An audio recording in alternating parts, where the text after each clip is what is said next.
as Olimpíadas sempre foram mais do que uma simples competição esportiva. Elas são parte 6. Berlim sediou os Jogos no auge do regime totalitário alemão. Em 1980 foi a vez de Moscou, seguida por Los Angeles em 84, em meio ao duelo acirrado entre Estados Unidos e União Soviética. Já em 2008, a China, emergindo como a economia que mais crescia no mundo, não só sediou os Jogos, mas também quebrou seu recorde de medalhas. Uma façanha superada apenas em 2024, na edição que melhor capturou a rivalidade entre duas potências cujos atletas espelharam nos ginásios a disputa que define o nosso tempo. Mas como as Olimpíadas se transformaram nesse fenômeno geopolítico? E qual é essa rivalidade que molda o maior embate da atualidade?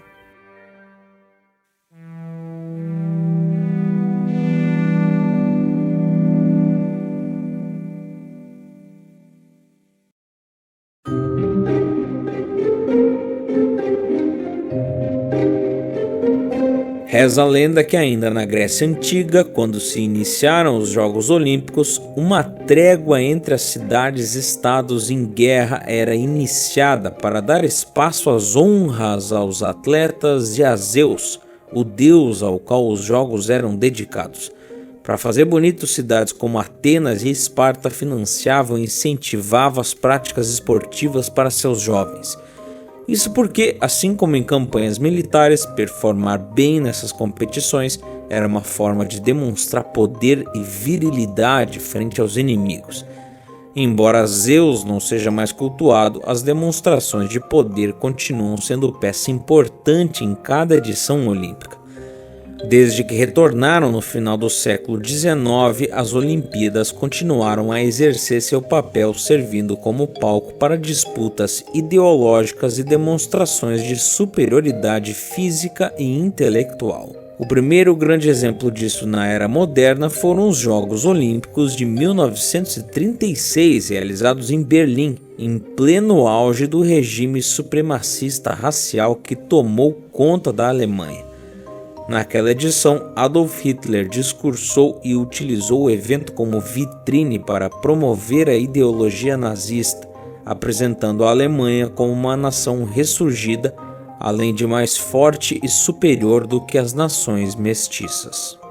Só que o que deveria ter sido um trunfo da pureza da raça alemã, o arianismo, para o partido acabou sendo um dos momentos mais vexatórios da história das Olimpíadas, refletido pelas vitórias do americano Jesse Owens, um atleta de origem africana que saiu da Alemanha com 4 medalhas de ouro, destruindo a narrativa de superioridade racial dos nazistas. Avançando algumas décadas, durante a Guerra Fria, as Olimpíadas, assim como a corrida espacial, se tornaram um campo de batalha simbólico entre os Estados Unidos e a União Soviética, sendo seus maiores marcos as edições de Moscou em 1980 e Los Angeles em 1984. Os soviéticos haviam escolhido sediar a edição oitentista como forma de mostrar ao mundo seu poder e capacidade de gerenciar grandes eventos. Contudo, um boicote liderado pelos Estados Unidos com o argumento de resposta à invasão soviética no Afeganistão em 1979 fez com que 65 países desistissem de participar, incluindo outras potências como Japão, Alemanha Ocidental e Canadá, além de várias nações islâmicas.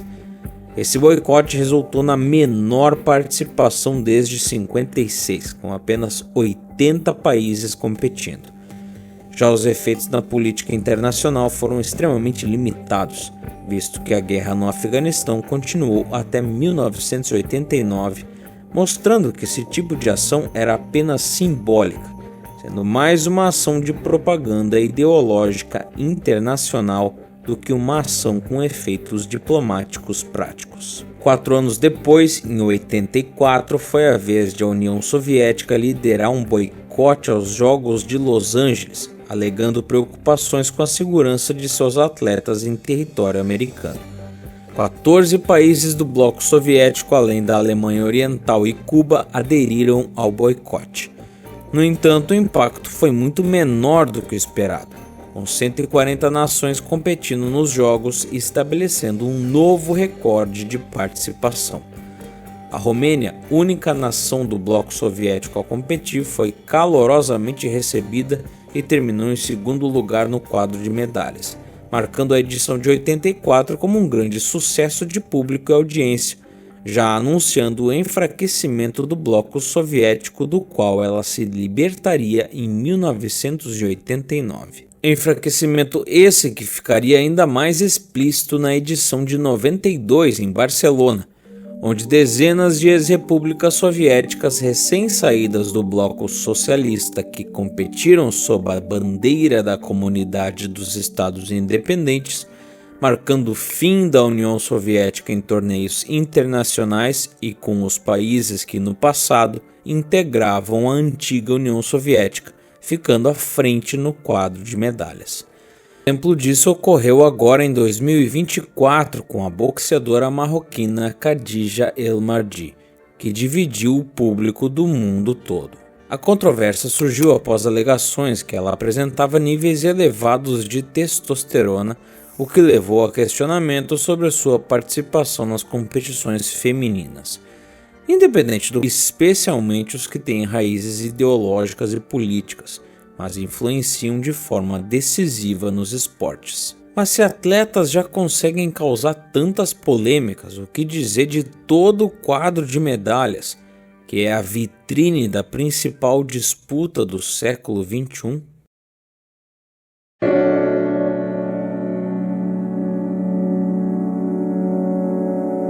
A rivalidade entre Estados Unidos e China nas Olimpíadas é uma forma como se exibe o quadro de medalhas muda de onde se estiver assistindo TV ou pesquisando. Tudo para favorecer um dos lados. Só que nem sempre foi assim. Após a Revolução Chinesa e a subsequente fundação da República Popular da China em 1949, houve um longo período de isolamento internacional no país, já que muitos viam Taiwan como a verdadeira China.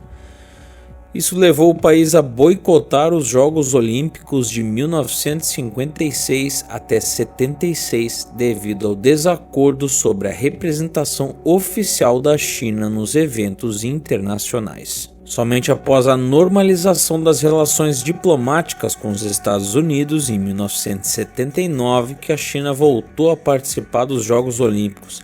Esse retorno ocorreu nos Jogos de Los Angeles em 84, onde a China fez uma reestreia espetacular, conquistando 15 medalhas de ouro e ficando em quarto lugar no quadro geral de medalhas. Desde então, a China utiliza os Jogos Olímpicos como uma plataforma para demonstrar seu poder e ambições, investindo massivamente em programas esportivos e infraestrutura para alcançar o sucesso olímpico, o que se tornou parte essencial de outra estratégia chinesa, o rejuvenescimento nacional. Ela foca no desenvolvimento de um sistema esportivo quase militar, onde jovens atletas são identificados e treinados desde cedo em centros de excelência para maximizar seu desempenho nos Jogos Olímpicos. Esse sistema, apesar de produzir resultados impressionantes, também levanta questões éticas, especialmente em relação ao bem-estar dos atletas e as alegações de programas de doping negligenciadas pelo Estado, motivo pelo possível dizer que ele não deu resultados. Nos Jogos de Pequim, em 2008, a China ultrapassou pela primeira vez os Estados Unidos no quadro de medalhas, um feito que foi amplamente interpretado como um sinal de sua superioridade técnica inquestionável. Mas as alegações foram motivadas por desconfianças que já existiam desde os Jogos de Tóquio 2020, quando alguns nadadores chineses foram envolvidos em escândalos de doping.